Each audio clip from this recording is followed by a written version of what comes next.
Tengo ustedes feliz sábado y vamos a empezar nuestro estudio de lección de 10 del Génesis. El título es Jacob, Israel. Entonces la lección de esta semana abarca desde el encuentro de Jacob con Dios en Peniel, en el tiempo de angustia de Jacob, el que se conoce como la angustia de Jacob, el reencuentro y la paz posterior con Esaú, por el perdón de Esaú lograron la paz, lo que ocurrió con la violación de Dina, la hija de Jacob y Lea, que dio lugar a hechos horrorosos por parte de sus hermanos, y ahí vemos cómo justamente los que eran parte del pueblo de Dios, como todos los hombres, estaban contaminados, tenían su mente contaminada por todo lo que el príncipe de este mundo grabó en ellos, y sigue hasta la muerte de Raquel. Pero en nuestro estudio vamos a centrarnos en el tiempo de angustia de Jacob, porque es verdad presente para nosotros. El resto es la historia que pasó con ellos, que todos seguro ya la leímos esta semana. Las historias de Génesis nos muestran el gran amor, la paciencia y la misericordia de Dios al tratar de salvar a sus hijos, hombres pecadores que tenían las mismas falencias y debilidades que todos nosotros, hombres que, como Jacob, el suplantador, el engañador, pueden llegar a vencer por la fe, pueden llegar a ser vencedores, pueden llegar a ser parte del Israel de Dios. Y por eso Dios pelea por nosotros. Como leemos en Génesis 32, 28, el versículo de memoria. Y el varón le dijo: no se dirá más tu nombre Jacob, sino Israel, porque has luchado con Dios y con los hombres y has vencido. Y en Apocalipsis 12, 1 y 2, tenemos justamente una visión de lo que pasaría en el gran conflicto, porque habría vencedores, y estos vencedores serían hijos de la mujer vestida de sol. Apareció en el cielo una gran señal, una mujer vestida de sol, con la luna debajo de sus pies y sobre su cabeza una corona de 2 estrellas, símbolo de ser el pueblo de Dios. Y estando encinta, clamaba con dolores de parto en la angustia del alumbramiento. Porque cada vez que esta mujer da a luz hijos, hay angustia. Porque cada hijo es parido en la angustia del alumbramiento. Los hijos de la mujer vestida de sol, vestida de el sol de justicia, que tiene una corona de 2 estrellas, símbolo del Israel de Dios, son los vencedores que son hechos parte de la Nueva Jerusalén, la iglesia triunfante, a la que ella da a luz en medio del conflicto con el dragón, en medio de la persecución, en medio de la angustia del alumbramiento, como dice Pablo en 2 Timoteo 3:12. Y también todos, y esto es importante, todos los que quieren vivir piadosamente en Cristo Jesús padecerán persecución. El que logra la amistad de las iglesias que persiguieron no es porque vivía piadosamente en Cristo Jesús, sino es porque vendió todo lo que tenía para lograr la amistad de esas mujeres. Por eso es un tema muy delicado. Porque todos, no hay uno que no vaya a ser perseguido, porque Satanás quiere impedir que los hijos de Dios iluminen la tierra con la gloria de Dios.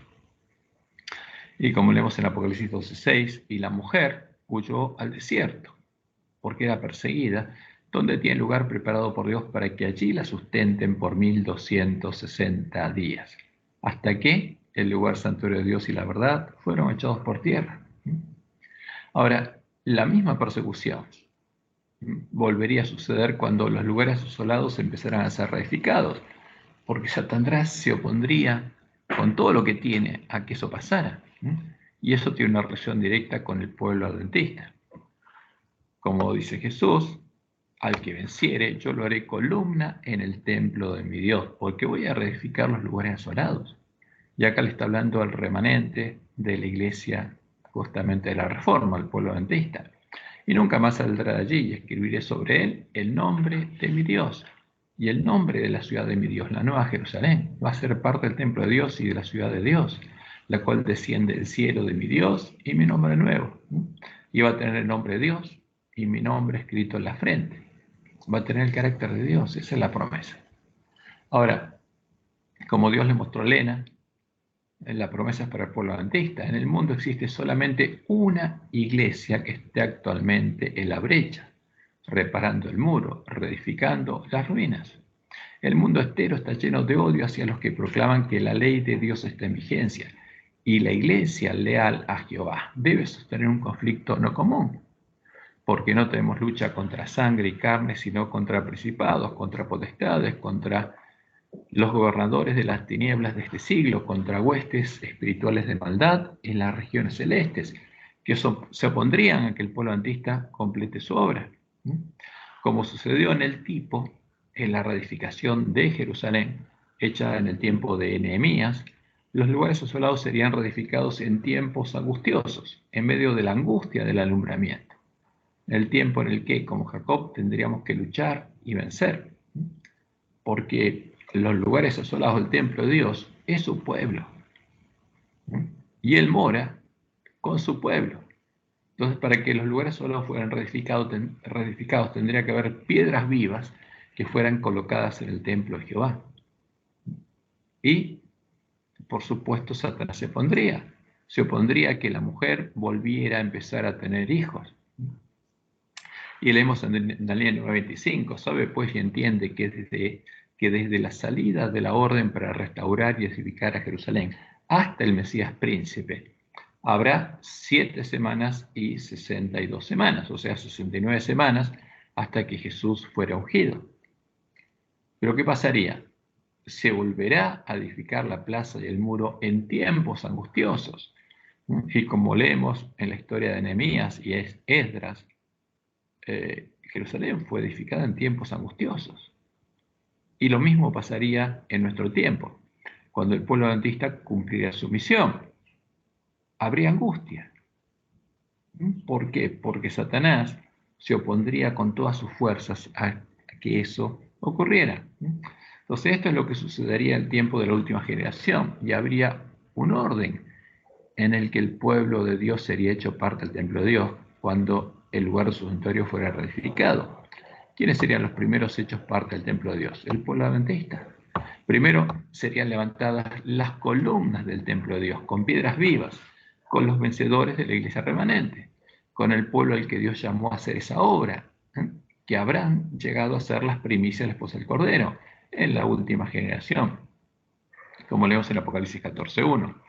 Después miré y aquí el Cordero estaba en pie sobre el monte de Sión y con él 144.000 que tenían el nombre de él y el de su padre escrito en la frente. O sea, la promesa a la iglesia remanente se habría cumplido. Y como dice Elena, Primeros Escritos 71, los que reciban el sello del Dios vivo y sean protegidos en el tiempo de angustia deben reflejar plenamente la imagen de Jesús. O sea, tienen que ser hijos de la mujer vestida de sol, tienen que ser vencedores. Tienen que haber sido dados a luz en la angustia del alumbramiento. Y esa angustia viene antes del tiempo de angustia, porque la mujer ya los dio a luz. Y fíjense qué interesante esta próxima cita. A medida que los miembros del cuerpo de Cristo se acercan al periodo de su conflicto final, al tiempo del fuerte pregón, crecerán en él y llegarán a poseer caracteres simétricos. Van a ser como Jesús. Mientras el mensaje del tercer ángel se amplifica porque se habría dejado de predicar y empezaría a predicarse de nuevo. Y por supuesto Satanás se opondría. Mientras el mensaje del tercer ángel se amplifica hasta llegar a ser un fuerte clamor, gran poder y gloria acompañarán la obra final. Es la lluvia tardía que reanime y fortalece al pueblo de Dios para que pueda afrontar el tiempo de angustia de Jacob, al cual se refirieron los profetas. La gloria de esa luz que acompaña al tercer ángel será reflejada sobre ellos. Dios preservará a su pueblo en ese tiempo peligroso. Y por eso el pueblo adventista es el primero que se ha hecho parte del templo de Dios. Segundo, justamente al comenzar el tiempo de angustia, el pueblo que está en Babilonia sería llamado a salir de Babilonia y entrar por las puertas de la ciudad y el templo de Dios. Y entonces los miembros de la gran multitud serían hechos parte del templo de Dios, como leemos en Apocalipsis 22:17. Y el espíritu y la esposa, que ya es parte del templo de Dios, dicen: ven. Y el que está en Babilonia y oiga, también salga de ahí, únanse al espíritu y la esposa y diga: ven, sea el obrero de la hora 1ª. Y el que tiene sed, venga, y el que quiera, tome del agua de la vida gratuitamente. Entonces todo el pueblo que salga de Babilonia va a estar trabajando para Dios. Van a estar haciendo la misma obra que hicieron los siervos fieles durante el tiempo de su prueba y sellamiento. Y se van a ver unidos al Espíritu y a la esposa. Ahora, pero hay un grupo especial, que va a ser el último, que va a ser hecho parte del templo de Dios. Y ese es el remanente del pueblo judío. Finalmente, viendo cómo Jehová bendice al remanente de su pueblo y a todos los que se unen a él, la descendencia de Jacob, según la carne, será llamada celos, y también entrará por las puertas de la ciudad y el templo de Dios, por las puertas de la Nueva Jerusalén. Y eso Dios se los anunció en la ley de Moisés, el cántico de Moisés el Cordero, de Deuteronomio 32, 21. Ellos me movieron a celos con lo que no es Dios, me provocaron a ira con sus ídolos, y por eso Dios los habría dejado. Yo también los moveré a celos con un pueblo que no es pueblo. Los provocaré a ira con una nación insensata, con otro pueblo, al que voy a bendecir. Y esa nación insensata es ese pueblo que estaría ciego en la condición del ángel de la Odisea, al cual él llamaría primero. Y en Daniel 12:1 leemos, en aquel tiempo se levantará Miguel, el gran príncipe que está de parte de los hijos de tu pueblo, y será tiempo de angustia, cual nunca fue desde que hubo gente hasta entonces. Pero en aquel tiempo, en el tiempo de angustia, será liberado tu pueblo, Dios le dice a Daniel. Todos los que se hayan escritos en el libro. Entonces, el pueblo judío va a ser el último que va a entrar al templo de Dios, como Pablo lo explica en Romanos 11, 25 al 27. Porque no quiero, hermanos, que ignoréis este misterio, para que no seáis arrogantes en cuanto a vosotros mismos, que ha acontecido a Israel endurecimiento en parte, hasta que haya entrado, ¿quién? La plenitud de los gentiles. Porque van a ver que hay un pueblo que predica el fuerte pregón, que adora al Dios de Israel, y que Dios actúa por medio de ellos, y van a ver que lo que predican lo van a oír, y van a ver que una gran multitud sale a Babilonia y recibe la bendición de Dios, y ahí van a creer, y ahí van a ser llamados a celos. Y luego, todo Israel será salvo, como está escrito. Vendrá de Sión el libertador, que apartará de Jacob la impiedad, y este será mi pacto con ellos, cuando yo quite sus pecados, ¿no? Y esto está en Isaías 59, porque es la misma promesa que Dios le hace al pueblo adventista, y que también la va a aplicar a todos los que salgan de Babilonia y a los judíos que finalmente sean llamados a celos. Y después que hayan entrado, justamente, finalizará el tiempo de gracia. No habrá nadie más que pueda entrar. El año de la buena voluntad de Jehová habrá terminado y se cerrará definitivamente la puerta de la gracia y llegará el tiempo de la ira de Dios y el tiempo de angustia de Jacob, como leemos en Jeremías 30, del 7 al 9. Ah, cuán grande es aquel día, tanto que no hay otro semejante a él. Tiempo de angustia para Jacob. Fíjense, especialmente para quién. Para Jacob, para todo el pueblo de Dios, pero especialmente para el pueblo judío va a ser tiempo de angustia. Pero de ella será librado. En aquel día, dice Jehová de los ejércitos, yo quebraré su yugo de tu cuello y romperé tus coyundas, y extranjeros no lo volverán más a poner en servidumbre, sino que servirán a Jehová su Dios. ¿Y a quién? Y a David su rey, a quien yo les levantaré. ¿A quién servirían? Al Mesías, porque esa es la piedra de tropiezo con la que tropezaron. En ese tiempo, los hijos de Jacob estarían sirviendo a Jehová y a David su rey, al Mesías, al rey al que Jehová les levantó, a quien rechazaron y ahora habrán reconocido, como leemos en Zacarías, capítulo 12, versículos 10 al 14. Y derramaré sobre la casa de David y sobre los moradores de Jerusalén espíritu de gracia y de oración, y mirarán a mí, a quien traspasaron. ¿A quién traspasaron? Al Mesías. Y Dios se lo anunció de antemano.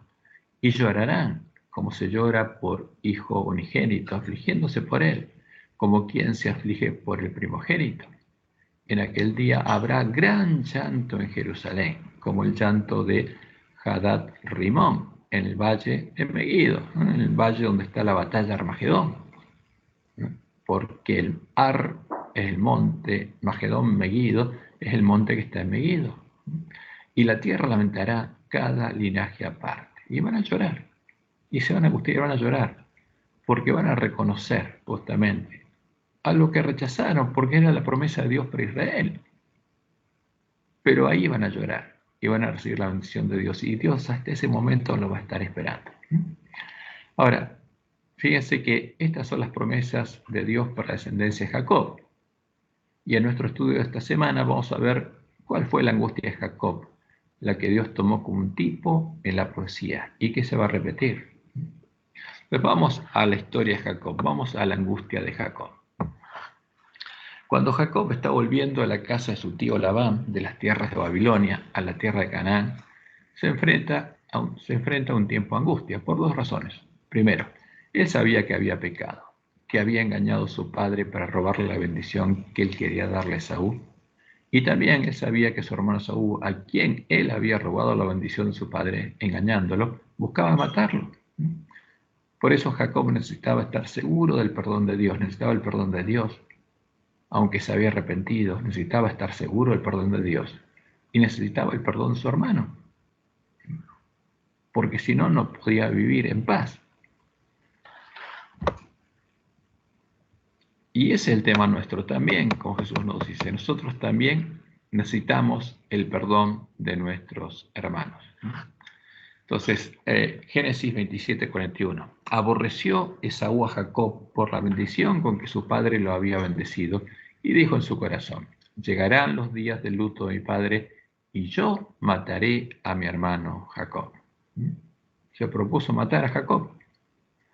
Y como leemos en Génesis 27, 42 y 43, fueron dichas a Rebeca las palabras de Esaú, su hijo mayor, y ella envió a llamar a Jacob, su hijo menor, y le dijo: Esaú, tu hermano, se consuela pensando en matarte. Ahora pues, hijo mío, obedece a mi voz.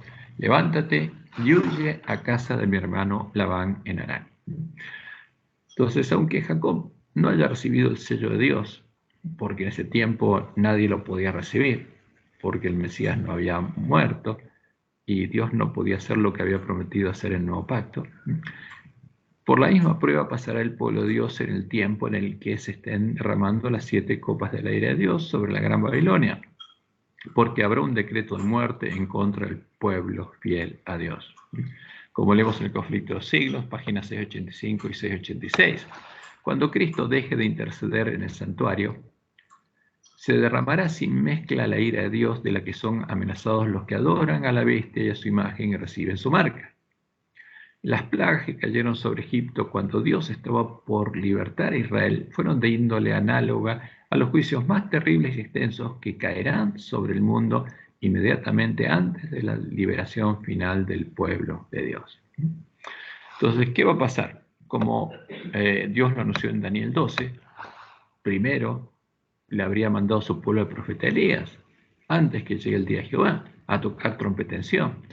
Y lo que es el antitipo de la fiesta de las trompetas, que sonaban el día 1 del mes 7 y anunciaban que estaba por llegar el día 9 y a la puesta del sol sería quitado el continuo y se cerraría la puerta de la gracia y después llegaría el día 10, el día de la expiación.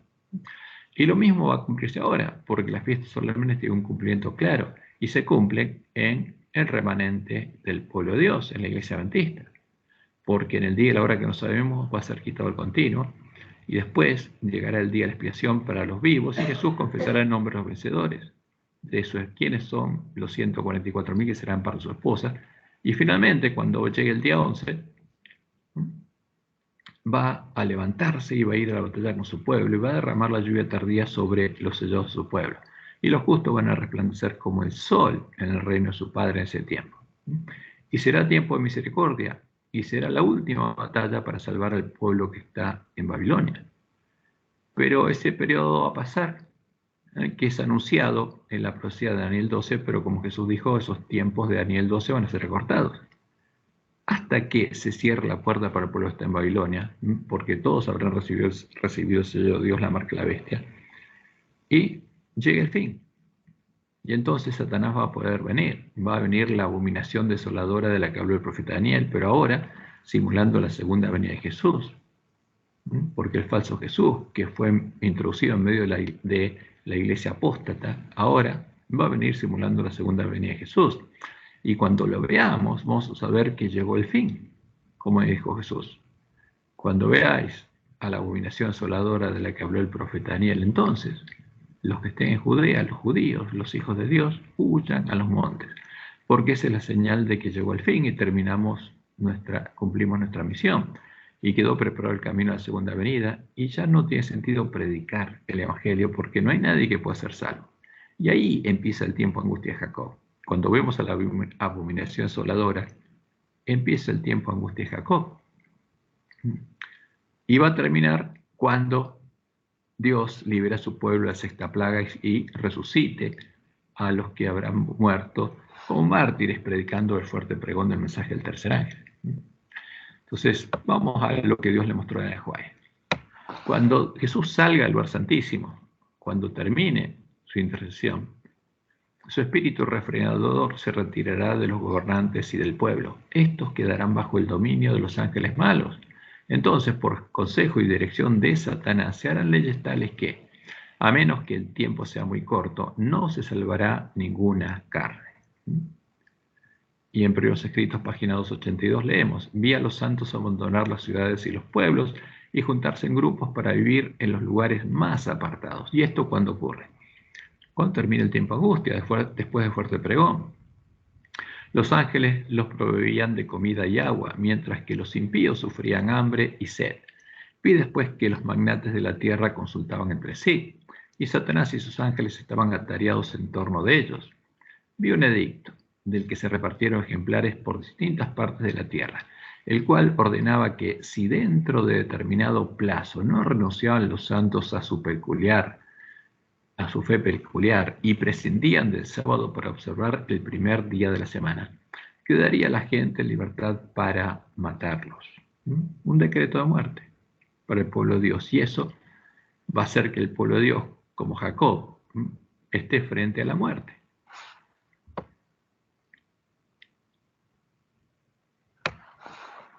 Pero ninguno va a morir, como dice Elena en el Conflicto de los Siglos, página 689. Si la sangre de los fieles siervos de Cristo fuese entonces derramada, no sería ya como la sangre de los mártires semilla destinada a dar una cosecha para Dios. Su fidelidad no sería ya un testimonio para convencer a otros de la verdad, pues los corazones endurecidos han rechazado los llamamientos de la misericordia hasta que estos ya no se dejan oír. Si los justos cayeran entonces presa de sus enemigos, sería un triunfo para el príncipe de las tinieblas. Y nosotros sabemos, pero a pesar de ello va a haber angustia. Este decreto no llegará a cumplirse porque Dios liberará a su pueblo, como libró a Jacob del decreto de muerte de Saúl, que venía contra él con 400 varones, porque en Betel, cuando se dio cuenta que peleaba con Dios y tuvo fe en él, y se aferró de él, y lloró, y le rogó hasta que venció. Porque eso es lo que pasó, como leemos en Oseas 12, del 2 al 6. Pleito tiene Jehová con Judá para castigar a Jacob conforme a sus caminos, le pagará conforme a sus obras. En el seno materno tomó por el calcañar a su hermano, y con poder venció al ángel. Venció al ángel y prevaleció. ¿Por qué? ¿Qué hizo para vencer? Lloró y le rogó en Betel. Entonces, ¿cómo venció? Lloró y le rogó en Betel. En Betel le halló y allí habló con nosotros. Mas Jehová es Dios de los ejércitos, Jehová es su nombre. Tú pues, vuélvete a tu Dios, guarda misericordia y juicio, y en tu Dios confía siempre. Y leemos Génesis 32, 22 al 24. Y se levantó aquella noche y tomó sus 2 mujeres y sus 2 siervas y sus 11 hijos, y pasó el vado de Jaboc. Los tomó, pues, e hizo pasar el arroyo a ellos y a todo lo que tenía. Así quedó Jacob solo, y luchó con él un varón hasta que rayaba el alba. Jacob tenía miedo. ¿Por quién? Por él y por su familia. Y al ser atacado, habrá pensado que el que lo había atacado era Esaú, o un siervo de Esaú que lo quería matar, y peleó por su vida hasta el alba. Pero en medio de esa lucha, cuando se dio cuenta que peleaba con Dios, en vez de buscar huir para salvar su vida, se aferró a él. Se aferró a este varón, como leemos en Génesis 32, 25 al 28. Y cuando el varón vio que no podía con él, tocó en el sitio del encaje de su muslo y se descoyuntó el muslo de Jacob mientras con él luchaba. Y dijo: déjame, porque raya el alba. Y Jacob le respondió: no te dejaré si no me bendices. Antes quería defenderse él porque pensaba que lo iba a matar, y ahora le dice: no te dejaré si no me bendices. Y el varón le dijo: ¿cuál es tu nombre? Y él respondió: Jacob. Y el varón le dijo: no se dirá más tu nombre Jacob, sino Israel, porque has luchado con Dios y con los hombres y has vencido. Jacob había vencido. Había llorado y rogado a Dios, se había aferrado a él y había sido perdonado sus pecados, de su engaño, porque él lo que necesitaba es justamente el perdón de Dios. Y ahora estaba seguro porque había vencido. Ahora Dios le había cambiado el nombre Jacob por el nombre Israel, el vencedor. Y al salir el sol, cuando Dios lo dejó, estaba preparado para reencontrarse con Esaú.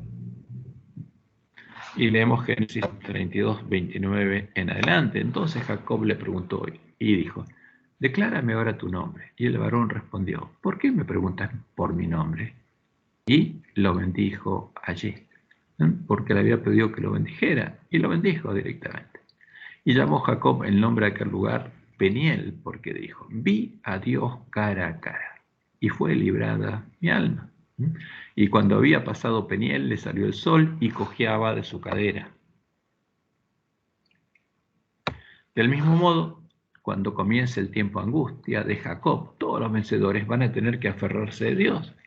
En ese tiempo de angustia van a tener que aferrarse de Dios, todos los que hayan recibido el sello de Dios, y especialmente los descendientes de Jacob, los últimos que habrán entrado al reino de Dios. Y leemos algunas palabras de Elena en el conflicto de los siglos. Satanás había acusado a Jacob ante los ángeles de Dios y pretendía tener derecho a destruirle por causa de su pecado, porque Satanás reclama a los hombres por sus pecados. A eso va la presencia de Dios. Son siervos míos y yo puedo hacer con ellos lo que quiero. Y por supuesto que quiere destruirlos. Esos son los siervos del destructor que van detrás de Jesús, como nos muestra Ezequiel 9, a matar. Había inducido a Esaú a que marchase contra él, y durante la larga noche de lucha del patriarca, Satanás procuró embargarle con el sentimiento de su culpabilidad para desanimarlo y apartarlo de Dios, porque Satanás también estaba ahí. Jacob fue casi empujado a la desesperación, pero sabía que sin la ayuda de Dios perecería. Se había arrepentido sinceramente de su gran pecado y apelaba a la misericordia de Dios. No se dejó desviar de su propósito, sino que se adhirió firmemente al ángel e hizo su petición con ardientes clamores de agonía, hasta que prevaleció, hasta que fue perdonado y recibió la bendición. Así como Satanás influyó en Esaú para que marchase contra Jacob, así también instigará a los malos para que destruyan al pueblo de Dios en el tiempo de angustia. Y más adelante dice Elena: si Jacob no se hubiese arrepentido previamente del pecado que cometió al adueñarse fraudulentamente del derecho de primogenitura, Dios no habría escuchado su oración ni le hubiese salvado la vida misericordiosamente. Así, en el tiempo de angustia, si el pueblo de Dios conservase pecados aún inconfesos, cuando lo atormenten el temor y la angustia, sería aniquilado. Pero ¿va a guardar en un pecado el pueblo de Dios? No. Los que tengan el sello del Dios vivo no van a estar sin mancha delante del trono de Dios. La desesperación acabaría con su fe y no podría tener confianza para rogar a Dios a que le librase. Pero por muy profundo que sea el sentimiento que tiene de su indignidad, no tiene culpas escondidas que revelar.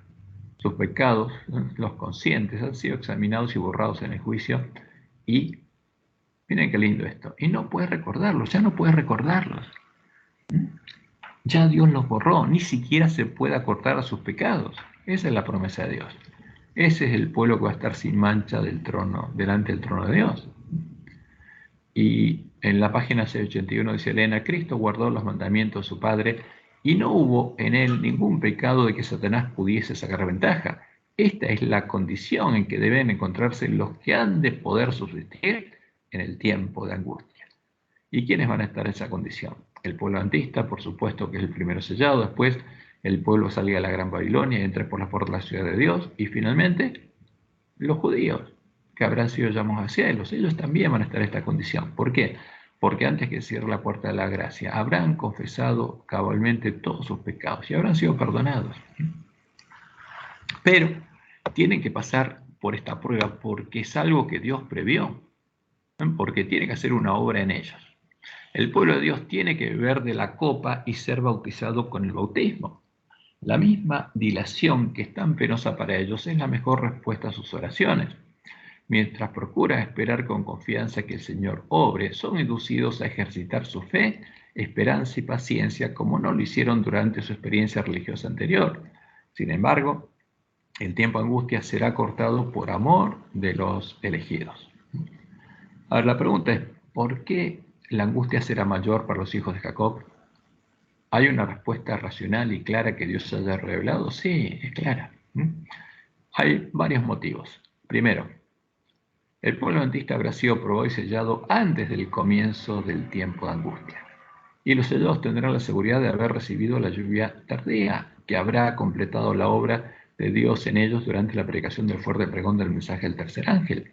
No van a tener ninguna duda. Los entendidos, los que van a resplandecer, no van a tener ninguna duda. Ellos se habrán angustiado y llorado durante el tiempo de prueba y sellamiento de la iglesia remanente. El día de su angustia habrá pasado, porque, como vamos a ver, y Dios lo mostró en Ajuay, el tiempo de nuestra angustia va a ser ahora, antes de que seamos sellados. Y después, ¿qué pasa? Tanto los sellados del pueblo que salió de Babilonia, que habrá salido de Babilonia, los obreros de la 1ª, que habrán luchado con Jesús en contra de la bestia y su imagen, pero habrán estado peleando y habrán sido perseguidos, como los sellados del pueblo judío habrán recibido únicamente la lluvia temprana y el sello de Dios durante la primera parte del tiempo de angustia.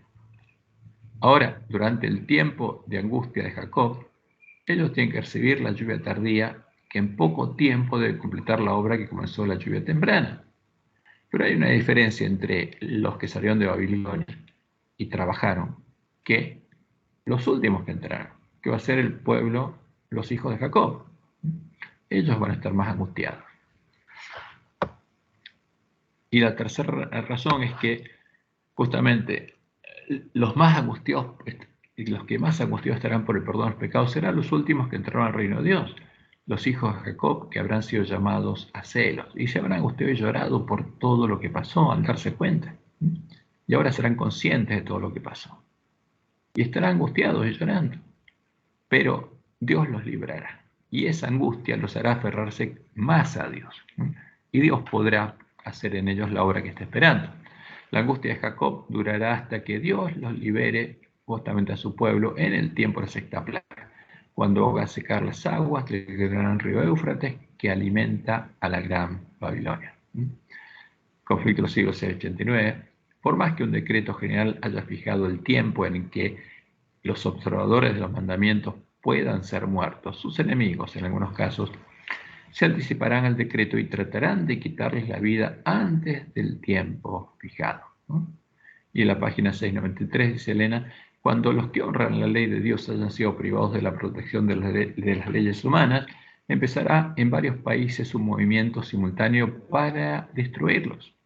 Conforme vaya acercándose el tiempo señalado en el decreto, el pueblo conspirará para extirpar la secta aborrecida. ¿Cómo llamará al pueblo de Dios? Secta, no iglesia. Ahora, pero nosotros sabemos que los adventistas nominales estarán unidos a la bestia falso profeta. ¿Y cómo los llamarán? Iglesia. Por eso hay que tener mucho cuidado, y tenemos que abrir los ojos, porque Dios nos dejó muchas señales para que entendamos lo que está pasando en nuestro tiempo. Se convendrá en dar una noche el golpe decisivo que reducirá completamente al silencio la voz disidente y reprensora. En ese tiempo, Dios actuará y liberará a su pueblo, resucitará a los santos que habrán muerto durante el fuerte pregón, pronunciará la bendición eterna sobre ellos y abrirá los ojos de los impíos. Conflicto de los siglos, página 711. Cuando la voz de Dios ponga fin al cautiverio de su pueblo, cuando Dios lo libere, será terrible el despertar para los que lo hayan perdido todo en la gran lucha de la vida. ¿Por qué? Porque los impíos habrán sido enseguecidos por los espíritus demonios, por el gran río Éufrates que alimenta a la gran Babilonia. Y cuando Dios actúe y haga secar el gran río Éufrates y ellos abren los ojos, va a ser terrible el despertar. Y la próxima cita está en Primeros Escritos, dice Elena: Dios escogió la medianoche para libertar a su pueblo. Mientras los malvados se burlaban en derredor de ellos, porque los habían encontrado, los ángeles lo habían escondido, pero ellos lo encontraron, apareció de pronto el sol con toda su refulgencia, y la luna se paró. Los impíos se asombraron de aquel espectáculo, al paso que los santos contemplaban con solemne júbilo aquella señal de su liberación, porque la estaban esperando. Conocían la profecía, habían guardado las palabras de la profecía y ahora sabían que esto tenía que ocurrir. En rápida sucesión se produjeron señales y prodigios. Todo parecía haberse desquiciado. Cesaron de fluir los ríos, ¿no? Aparecieron densas y tenebrosas nubes que entrechocaban unas con otras. Pero había un claro de persistente esplendor de donde salía la voz de Dios, como el sonido de muchas aguas estremeciendo los cielos y la tierra. Sobrevino un tremendo terremoto, abriéndose los sepulcros, y los que habían muerto, teniendo fe en el mensaje del tercer ángel, predicando el fuerte pregón, los mártires que habían muerto guardando el sábado, se levantaron glorificados de sus polvorientos lechos para escuchar el pacto de paz que Dios iba a hacer con quienes habían observado su ley. Esa es la promesa de Dios. Los selló al pueblo antista que mueran predicando el fuerte pregón. Y el pueblo, los obreros de la undécima que mueran predicando el fuerte pregón, van a ser resucitados en ese momento para escuchar el pacto de paz que Dios iba a hacer con quienes habían observado su ley. Y lo interesante es que resucitan glorificados delante de los ojos de los que los mataron y los van a ver. Y al anunciar el día y la hora de la venida de Jesús, al anunciar Dios el día y la hora de la venida de Jesús, cuando dio el sempiterno pacto a su pueblo, pronunciaba una frase y se detenía de hablar mientras las palabras de la frase rodaban por toda la tierra. El Israel de Dios permanecía con los ojos en alto, escuchando las palabras según salían de los labios de ¿quién? De Jehová, porque Jehová era su Dios. Este era el pueblo que conocía a su Dios, como la iglesia primitiva, que elevaba la bandera de un blanco puro que decía pureza y santidad a Jehová, y retumbaban por la tierra como fragor del trueno más potente. El espectáculo era pavorosamente solemne, y al terminar cada frase los santos exclamaban: gloria, aleluya, gloria a Jehová. Sus rostros estaban iluminados con la gloria de Dios, y a causa de esta gloria los impíos no podían mirarlos. Y cuando la bendición eterna fue pronunciada sobre quienes habían honrado a Dios santificando su sábado, resonó un potente grito por la victoria lograda sobre la bestia y su imagen. Y acá termina el tiempo de angustia de Jacob. No terminó el tiempo de las plagas, pero terminó la angustia para el pueblo de Dios, porque Dios lo libró. Ha finalizado el tiempo de angustia de Jacob. Dios hace secar las aguas del gran río Éufrates y llega el tiempo en el que los impíos darán su castigo a la gran ramera. El sexto ángel derramó su copa sobre el gran río Éufrates y el agua de este se secó para que estuviese preparado el camino a los reyes de Oriente. ¿Qué pasó en la historia? Cuando Ciro hizo secar el río Éufrates, cayó Babilonia. Y lo mismo pasa ahora. Los reyes del Oriente, ¿quiénes son? En ese tiempo fueron, ¿quiénes? Los reyes de Medo-Persia. Ahora, pero Dios tomó a Ciro como un símbolo. ¿Quién hace secar el gran río de Éufrates? Acá ahora es Jesús, porque Ciro es un tipo de Jesús y el pueblo de Dios es el vencedor. Y cae Babilonia. Cuando seca el gran río Éufrates que alimenta la gran Babilonia, cae la gran Babilonia. Como leemos en Jeremías 46:10, mas ese día será para Jehová, Dios de los ejércitos, día de retribución, para vengarse de sus enemigos, y la espada devorará y se saciará, y se embriagará de la sangre de ellos, porque sacrificio será para Jehová Dios de los ejércitos en tierra del norte, junto al río Éufrates, en Babilonia. Ahora, ¿qué pasa ahí? Y esto es lo triste, porque ahí en Babilonia, en esa gran alianza, hay adventistas. Como Dios le mostró a Elena, conflicto siglo 7-12, el ministro que sacrificó la verdad para ganar el favor de los hombres, no sacrificó lo que Dios le dio para ganar el favor de las mujeres. Discierne ahora el carácter e influencia de sus enseñanzas. Es aparente que un ojo omnisciente le seguía cuando estaba en el púlpito, cuando andaba por las calles, cuando se mezclaba con los hombres en las diferentes escenas de la vida. Cada emoción del alma, cada línea escrita, cada palabra pronunciada, cada acción encaminada a hacer descansar a los hombres en una falsa seguridad. Fue una siembra, porque los engañó. Y ahora, en las almas miserables y perdidas que le rodean, en los que le creyeron, él contempla la cosecha. Porque los que le creyeron y lo siguieron fueron engañados. Y los hombres, como dice Elena en la página 7.3 del conflicto, los hombres a los que el mundo idolatró por sus talentos y elocuencia, como dice la página 6.6, los que negaron el mensaje del tercer ángel, ven ahora las cosas en su luz verdadera, se dan cuenta de lo que perdieron por la transgresión y caen a los pies de aquellos a quienes despreciaron y ridiculizaron a causa de su fidelidad. Caen a los pies de los siervos fieles y confiesan que Dios los amaba. ¿Por qué? Porque esa profecía que Jesús anunció pasaría en tiempo de la prueba y sellamiento del pueblo de Dios. Como dice, aquí yo entrego, Apocalipsis 3.9, y aquí yo entrego de la sinagoga de Satanás, porque abrió una sinagoga de Satanás en la iglesia adventista. ¿Quiénes serían? Todos los que entraban por la puerta ancha. Y aquí yo entrego de la sinagoga de Satanás a los que se dicen ser judíos, y no lo son, sino que mienten. He aquí, yo haré que vengan y se postren a tus pies y reconozcan que yo te he amado. Y Dios le mostró la manera que eso va a ocurrir ahí, en ese momento. Ahí van a confesar que Dios amaba a ese pueblo, al que predicó el fuerte pregón, al que ellos persiguieron. Por eso Dios la inspiró a entender que las profecías que están en Jeremías contra los falsos pastores se cumplirán en ese momento. Hay de los falsos pastores que pierden y que dispersan las ovejas de mi dehesa, de mi pueblo, del pueblo adventista. He aquí que yo os castigaré por la maldad de vuestros hechos. Aullad, oh pastores, y clamad, y revolcaos en ceniza, oh mayorales del rebaño, oh dirigentes del pueblo, porque cumplidos son los días determinados para vuestro degüello, y es triste. Y os dispersaré, y los pastores no tendrán a dónde huir, ni los mayorales del rebaño a dónde escapar. Ahora, ¿qué va a pasar? Esto va a pasar con los dirigentes y los pastores que, después de escuchar el clamor de medianoche, decían seguir por ese camino. Pero no va a pasar con los pastores y los dirigentes que se arrepientan y llegan a ser parte del templo de Dios.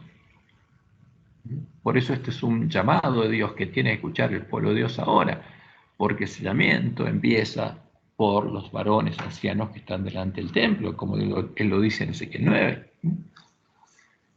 Y ahora, ¿qué pasa con los que fueron engañados por estos hombres de talento y elocuencia? Los hombres ven que fueron engañados, se acusan unos a otros de haberse arrastrado mutuamente a la destrucción, pero todos concuerdan para abrumar a los ministros con la más amarga condenación. Los pastores infieles profetizaron cosas lisonjeras, una mentira. Indujeron a sus oyentes a menospreciar la ley de Dios y a perseguir a los que querían santificarla. ¿A quién persiguieron? Primero en la iglesia, a los siervos fieles, y después se unieron a la bestia y el falso profeta para perseguir a todos los que salían de Babilonia y se unían a la iglesia triunfante. Ahora, en su desesperación, estos maestros confiesan ante el mundo su obra de engaño. Las multitudes se llenan de furor. Estamos perdidos, exclaman, y vosotros sois la causa de nuestra perdición. Y se vuelven contra los falsos pastores. Precisamente aquellos que más los admiraban en otros tiempos pronunciarán contra ellos las más terribles maldiciones. Las manos mismas que los coronaron con laureles se levantarán para aniquilarlos. Las espadas que debían servir para destruir al pueblo de Dios se emplean ahora para matar a sus enemigos. Por todas partes hay luchas y derramamiento de sangre. Se matan entre ellos. Como dice Apocalipsis 7:16, los impíos matan a los pastores que los engañaron y los reyes de la tierra le van a su castigo al que los engañó a ellos. Y los 10 cuernos que viste en la bestia, estos aborrecerán a la ramera y la dejarán desolada y desnuda y devorarán sus carnes y la quemarán con fuego. Eso va a pasar. Y la bestia fue apresada y con ella el falso profeta, que había hecho delante de ella las señales con las cuales había engañado a los que recibieron la marca de la bestia y habían adorado su imagen. Estos dos fueron lanzados vivos dentro de un lago de fuego que arde con azufre. Y esta es la palabra profética más segura, en que fue dejada para iluminar nuestro camino. Y después que esto pase, caerá la séptima plaga y recibirán su castigo los impíos y los reyes de la tierra. O sea, los que castigaron a los pastores infieles y a la bestia, el falso profeta, van a recibir su propio castigo. Y luego de eso aparecerá la señal del Hijo del Hombre en el cielo. Porque Jesús no va a tocar la tierra, va a mandar sus ángeles para que busquen a sus escogidos, a su esposa. Y se dirá en aquel día, aquí, este es nuestro Dios, le hemos esperado y nos salvará. Este es Jehová quien hemos esperado. Por eso no adoramos a la bestia ni a su imagen, porque nosotros adoramos a nuestro Dios, a Jehová. Nos gozaremos y nos alegraremos en su salvación. Y como Jesús lo dijo en Mateo 24:31, y enviará a sus ángeles con gran voz de trompeta y juntarán a sus escogidos de los 4 vientos, desde un extremo del cielo hasta el otro. Y como le mostró a Elena a Dios, juntos entramos en la nube, porque esa nube es el trono de Dios. Y en esa nube, durante 7 días fuimos ascendiendo al mar de vidrio, porque esa es la fiesta de los tabernáculos, los 7 días, y está el octavo, que es la Santa Convocación, donde Jesús sacó coronas y nos las ciñó con su propia mano, a todos los vencedores. ¿Por qué? Porque tenía una obra que terminar, con los que murieron, sin haber recibido el sello de Dios, pero son salvos, los que murieron antes de la última generación. Y en esos 7 días la va a completar, y al final todos van a recibir sus coronas. Por eso, como se nos anuncia en Apocalipsis 26, bienaventurados y santo el que tiene parte en la primera resurrección. Los que murieron son resucitados en la primera resurrección. La segunda muerte no tiene potestad sobre esto, sino que serán sacerdotes de Dios y de Cristo y reinarán con él. ¿Cuánto tiempo? 1000 años. Ahora, pero volvamos un poco atrás, porque esto es lo que Dios anunció. Pero ¿qué pasa en el tiempo de nuestro prueba de sellamiento? Antes que comience el tiempo de angustia. Ahí se va a dar la mayor angustia del pueblo adventista. O sea, la angustia por la que vamos a pasar ahora, en este tiempo, no va a ser igualada por la angustia que vamos a tener los adventistas durante el tiempo de angustia. Como Dios lo anunció en su palabra y por medio de Elena White, el periodo de mayor angustia para el pueblo que actualmente se encuentra en la iglesia adventista no va a ser durante el tiempo de angustia de Jacob, ni va a ser durante el periodo de predicación del fuerte pregón del mensaje del tercer ángel, cuando se va a completar el número de los mártires de Jesús. O sea, la angustia no va a ser ahí. Será en el tiempo previo al comienzo del tiempo de angustia, en el tiempo previo y sellamiento del pueblo adventista. Ahora, en este periodo, los que reciban el sello de Dios serán los que peleen con Jesús para salvar a sus hermanos, los siervos fieles que les den el verdadero alimento a tiempo a sus hermanos y se angustien y lloren después de ungir sus ojos con colirio y empezar a ver lo que antes no veían, las abominaciones que se cometen en la iglesia, las abominaciones que hacen que el pueblo adventista esté en la condición del ángel de la Odisea. Como leemos en Ezequiel 9, el 3 al 6. Y la gloria del Dios de Israel se elevó de encima del querubín sobre el cual había estado al umbral de la casa. Y llamó Jehová al varón vestido de lino que tenía en su cintura el tintero escribano y le dijo a Jehová: pasa por en medio de la ciudad, por en medio de Jerusalén. Y este es el sellamiento de Jerusalén, no del pueblo que está en Babilonia. Y ponles una señal en la frente a los hombres que gimen y que claman a causa de ¿qué? De todas las abominaciones que se hacen en medio de ella. Y a los otros dijo, oyéndolo yo, y estos otros 6 son los siervos del destructor. pasad por la ciudad en pos de él, y bueno, y matad, no perdona vuestro ojo ni tengáis misericordia. Matad a viejos, jóvenes y vírgenes, niños y mujeres, hasta que no quede ninguno. Pero a todo aquel sobre el cual hubiere señal, no os acercaréis. Y comenzaréis por mi santuario. Hasta ese tiempo Dios estaba protegiendo a su pueblo, pero después solo va a seguir protegiendo a los sellados. Comenzaron pues desde los varones ancianos que estaban delante del templo. Y como dice Elena, notemos con cuidado este punto: aquellos que reciben la marca pura de la verdad que el Espíritu Santo estampó en ellos son los que se angustian y lloran por todas las abominaciones que se cometen en la iglesia. Las abominaciones, Ezequiel 8, se estarían cometiendo en la iglesia adventista, especialmente en la obra final de la iglesia, en el tiempo de sellamiento de los 144.000, que permanecerán sin mancha ante el trono de Dios, sentirán más profundamente los errores del pueblo elegido de Dios. Y por supuesto van a tocar trompetensión. ¿Y qué va a pasar? Como Dios le mostró a Juan. Va a haber pastores que van a querer tranquilizar a la gente y van a negar las abominaciones y los van a engañar. Y ellos son los que van a recibir el castigo a la sexta plaga. Como Dios le mostró a Nehuay en la visión del zarandeo, a causa de todas las abominaciones que se estarían cometiendo en la iglesia, justamente invitándolos a entrar. ¿A quién? A los demonios, porque cuando el que hace abominaciones adora un ídolo, adora a los demonios y los invita. Los espíritus de demonios estarían en medio de la iglesia adventista, buscando atrapar y hacer parte de su habitación al pueblo adventista, que necesitaría urgentemente oír un testimonio claro y directo que le muestre cuál es el significado del mensaje que el testigo fiel y verdadero le envía al ángel de la Odisea. ¿Por qué el ángel de la Odisea está en esa condición?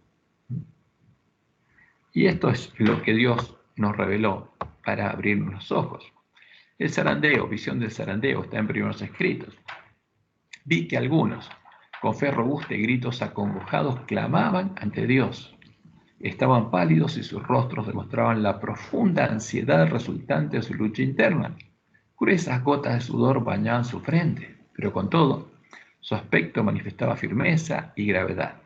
De cuando en cuando brillaba en su semblante la señal de la aprobación de Dios, y después volvían a quedar en severa, grave y anhelante actitud. Como Jacob en tiempos de angustia. Los ángeles malos los rodeaban. ¿Dónde estaban? En la iglesia. ¿Y quién los rodeaba? No los ángeles de Dios, los espíritus de demonios.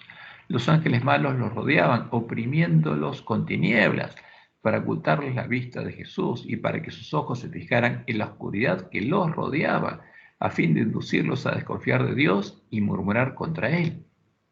Su única salvaguardia consistía en mantener los ojos alzados al cielo, pues los ángeles de Dios estaban encargados del pueblo escogido y, mientras que la ponzoñosa atmósfera de los malos ángeles circundaba y oprimía a las ansiosas almas, los ángeles celestes batían sin cesar las alas para disipar las densas tinieblas, porque tinieblas habrían cubierto al pueblo adventista de la tierra y oscuridad de las naciones. De cuando en cuando, dice Elena, Jesús enviaba un rayo de luz a los que angustiosamente oraban. ¿Por qué? Porque se habían dado cuenta de las abominaciones y querían conocer la verdad, para iluminar su rostro y alentar su corazón. Vi que algunos no participaban de esta obra de acongojada demanda, sino que se mostraban indiferentes y negligentes. O sea, escucharon el clamor de medianoche, escucharon el mensaje, el significado del mensaje de Jesús al ángel de la Odisea. ¿Y por qué estaban en esa condición? ¿Cuáles eran las abominaciones que se cometen en la iglesia? Pero se mostraban indiferentes y negligentes, sin cuidarse de resistir las tinieblas que los envolvían, y éstas los encerraban como una nube densa. Los ángeles de Dios se apartaron de ellos y acudieron en auxilio de los que anhelosamente oraban. Vi ángeles de Dios que se apresuraban a auxiliar a cuantos se empeñaban en resistir con toda su fuerza a los ángeles malos. ¿Hay ángeles malos en la iglesia? Sí, están trabajando, se nota. ¿Pero van a poder contra los hijos de Dios que clamen a Dios? No. Vi ángeles de Dios que se apresuraban a auxiliar a cuantos se empeñaban en resistir con todas sus fuerzas a los ángeles malos y procuraban ayudarse a sí mismos, invocando perseverantemente a Dios. Pero nada hicieron sus ángeles por quienes no procuraban ayudarse a sí mismos, y los perdí de vista. ¿Qué pasó? Los atraparon los espíritus de demonios. Y eso va a pasar.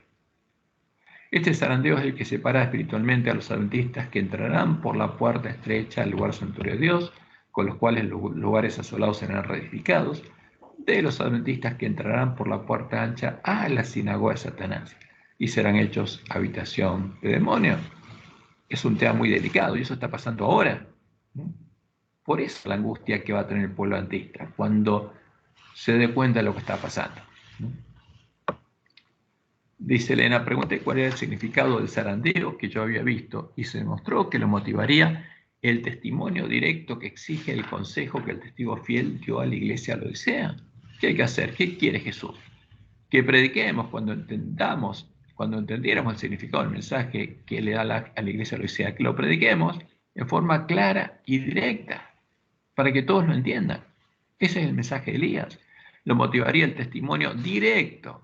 Si hay una abominación, hay que nombrarla, que exige el consejo que el testigo fiel dio a la iglesia de la Odisea. Moverá este consejo el corazón de quien lo reciba y le inducirá a exaltar el estandarte y a difundir la recta verdad. ¿Por qué? Porque el pueblo adventista habría recuperado el conocimiento de la verdad echada por tierra y por eso podría entrar al reino de Dios. Los siervos fieles que predicaran la verdad elevarían el estandarte, la bandera de la iglesia primitiva, que decía pureza y santidad a Jehová, que no tenían ninguna imagen, y estarían predicando la verdad, la recta verdad. Pero ¿qué va a pasar? Dice, algunos no soportarán este testimonio directo, o sea, no soportarán que se les diga la verdad, sino que se levantarán contra él, y esto es lo que causará un zarandeo en el pueblo de Dios. Vi que el testimonio del testigo fiel había sido escuchado tan solo a medias. El solemne testimonio del cual depende el destino de la iglesia, porque lo que Dios anunció estaría pasando en nuestra iglesia, se tuvo en poca estima cuando no se lo menospreció por completo. Ese testimonio ha de mover a profundo arrepentimiento. Por eso Jesús le dice al ángel de Odisea que unja sus ojos con colirio para que vea y se pueda arrepentir. Ese testimonio ha de mover a profundo arrepentimiento. Todos los que lo reciban sinceramente lo obedecerán y quedarán purificados, porque no importa las abominaciones que existan en la iglesia. Todo el que siga el camino que Dios le dio y se arrepienta y obedezca justamente lo que Dios le dijo al pueblo adventista, quedará purificado. Ahora, fíjense, eso pasa en el tiempo de nuestra prueba, pero prestemos atención a lo que sucede cuando termina nuestro tiempo de prueba y sellamiento y empieza el tiempo de angustia. Cuando todo el pueblo que está en Babilonia se va a angustiar, porque va a haber angustia en la gente. Dijo el ángel, entonces le dice a Elena, escuchad ahora. Y dice, ya pronto oí una voz que resonaba dulce y armoniosa como concertada sinfonía. Era incomparablemente más melodioso que cualquier música que yo hubiese oído hasta entonces y parecía henchida de misericordia, compasión y gozo santo y enaltecedor. Conmovió todo mi ser. El ángel dijo, ahora, mirad. Mi atención se fijó entonces en la hueste que antes había visto y que estaba fuertemente sacudida, que estaba siendo zarandeada. Vi a los que antes gemían y oraban con aflicción de espíritu. Doble número de ángeles custodios los rodeaban y una armadura los cubría de pies a cabeza. Marchaban en perfecto orden como una compañía de soldados. En su semblante expresaban el tremendo conflicto que habían sobrellevado y la congojosa batalla que acababan de reñir. O sea, Dios nos dice, el conflicto por el que tienen que pasar va a ser tremendo. ¿Por qué? Porque se define el destino. ¿De quién? De todos nuestros hermanos. Y los siervos fieles van a pelear por la salvación de sus hermanos. No los van a dejar en manos de Satanás, sino más. Van a pelear. En su semblante expresaban el tremendo conflicto que habían sobrellevado y la congojosa batalla que acababan de reñir, porque van a pelear, van a batallar con Jesús por sus hermanos. Pero los rostros, antes arrugados por la angustia, resplandecían ahora iluminados por la gloriosa luz del cielo. Habían logrado la victoria, habían recibido el sello de Dios, y esto despertaba en ellos profunda gratitud y un gozo santo y sagrado. ¿Van a ser conscientes de que vencieron? Por supuesto que sí. Ellos van a saber por la lucha que pasaron y por supuesto van a recibir la lluvia tardía y van a tener todo lo necesario para saber que son vencedores. Entonces, cuando empieza el tiempo de angustia, los sellados empiezan a predicar el fuerte pregón del mensaje del tercer ángel. Y como Dios le mostró a Elena, el número de esta hueste había disminuido, porque los sellados adventistas son pocos. En el zarandeo, algunos fueron dejados al lado del camino. Los descuidados e indiferentes que no se unieron con quienes apreciaban la victoria y la salvación lo bastante para perseverar en anhelarlas, orando angustiosamente por ellas, no las obtuvieron y quedaron rezagados a las tinieblas. Y los atraparon los espíritus demonios. ¿Y qué pasa cuando empieza el tiempo de angustia? Y sus sitios fueron ocupados enseguida por otros. Porque cuando empieza el fuerte pregón, se empiezan a unir al pueblo de Dios muchos hombres, que se unían a las filas de quienes habían aceptado la verdad. Porque los sellados son los que aceptan la verdad y los otros son los que la rechazan. Los ángeles malignos todavía se agrupan en su derredor, pero ningún poder tenían sobre ellos. No pueden tocar los sellados. Hoy que los revestidos de la armadura proclamaban poderosamente la verdad. ¿Qué va a proclamar el pueblo de Dios? La verdad. Con fructuosos resultados. Muchas personas habían estado ligadas, algunas esposas por sus consortes y algunos hijos por sus padres. Las personas sinceras que hasta entonces habían sido impedidas de oír la verdad, se adhirieron ardientemente a ella. Los que tienen hambre y sed de justicia, cuando escuchen la verdad, la van a aceptar y la van a abrazar. Desvanecióse todo temor a los parientes, porque a veces los parientes son los que nos atan. Y solo la verdad les parecía sublime. Habían tenido hambre y sed de la verdad, y ésta les era más preciosa que la vida. Pregunté por la causa de tan profundo cambio y un ángel me respondió: es la lluvia tardía, el refrigerio de la presencia del Señor, el potente pregón del tercer ángel. Y eso pasa durante el fuerte pregón. Y va a llegar el tiempo de angustia de Jacob. Aquellos escogidos tenían gran poder. Dijo el ángel: mirad, mira ahora esto. Vi a los impíos o incrédulos, estaban todos en gran excitación. El celo y la potencia del pueblo de Dios los había enfurecido. Por doquiera dominaba la confusión. Vi que se tomaban medidas contra la hueste que tenía la luz y el poder de Dios. Pero esta hueste, aunque rodeada por densas tinieblas, se mantenía firme, aprobada de Dios y confiada en Él. Luego vi a sus filas perplejas. Las oí clamar a Dios con fervor. Ni de día ni de noche dejaban de orar: hágase, Señor, tu voluntad. Si ha de servir para gloria de tu nombre, da a tu pueblo el medio de escapar. Líbranos de los paganos que nos rodean. Estas son las palabras que escuchó Elena. Esto es lo que va a decir el pueblo de Dios. ¿Quién lo está rodeando? La bestia del falso profeta, las iglesias caídas. ¿Y qué dicen ellos? ¿A quién le oran? A Jehová. Líbranos de los paganos, de los que elevan la bandera negra, los paganos. No son parte del pueblo de Dios. Las iglesias caídas no son parte del pueblo de Dios. Son paganas. Y se unieron puntos comunes de doctrina para adorar a un ídolo pagano. Líbranos de los paganos que nos rodean. Nos han sentenciado a muerte, como la bestia romana en el edicto de Tesalónica.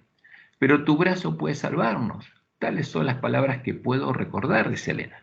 Las escuchó, porque el pueblo de Dios sabe que son paganos y jamás lo van a reconocer como parte de la iglesia de Cristo.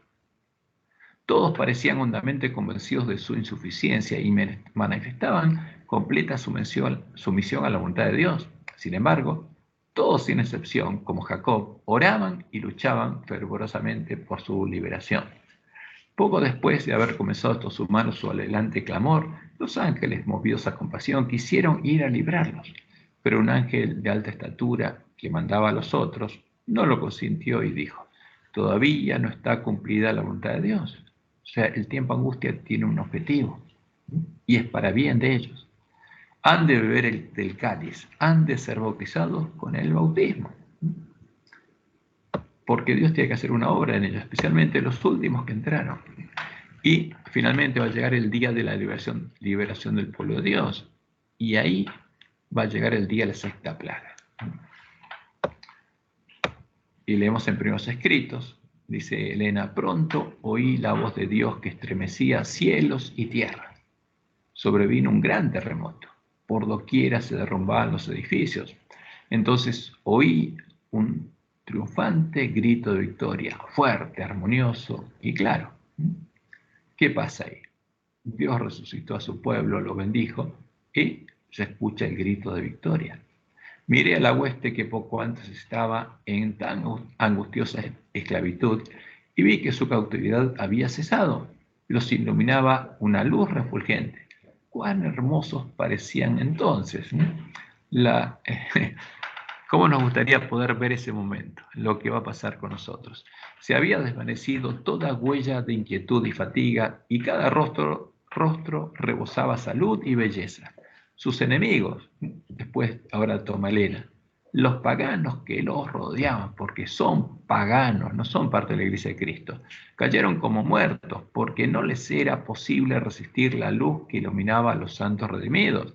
Esta luz y gloria permanecieron sobre ellos hasta que se vio a Jesús en las nubes del cielo, y la fiel y probada hueste fue transformada en un momento, en un abrir y cerrar de ojos, de gloria a gloria. Se abrieron los sepulcros y resucitaron los santos, revestidos de inmortalidad, exclamando: victoria sobre la muerte y el sepulcro. Y juntos con los santos vivientes fueron arrebatados para encontrar a su Señor en el aire, mientras que hermosos y armónicos gritos de victoria, de gloria y victoria salían de todo labio inmortal. Esto es lo que va a pasar. Entonces, esta visión Dios le mostró exactamente cuáles son las etapas. Y la batalla empieza en la iglesia adventista, antes del tiempo angustia, en el tiempo pre-enseñamiento del pueblo adventista. A esa batalla Jesús nos llama, a ir con Él a buscar a nuestros hermanos, a predicarles el mensaje que Él les envía, el mensaje al ángel de la Odisea, el mensaje de Elías, y a darles el verdadero alimento a tiempo para que conozcan cuál es la verdad. Como Dios le mostró a Elena, ahora, en este tiempo previo al comienzo del tiempo angustia, es el tiempo en el cual se decidirá nuestro destino eterno. Es el tiempo en el que pasaremos por la angustia de Jacob. Porque cuando empieza el tiempo angustia, nuestro destino eterno habrá quedado definido. Este es el tiempo en que tenemos que angustiarnos y preocuparnos y clamar a Dios y aferrarnos de Él hasta que Él nos bendiga. Que Jehová te bendiga y te guarde y te guíe a toda verdad, y que tengan un hermoso y feliz sábado, ¿no? Y que lo disfruten en compañía del Dios de Israel, no del Dios de los paganos.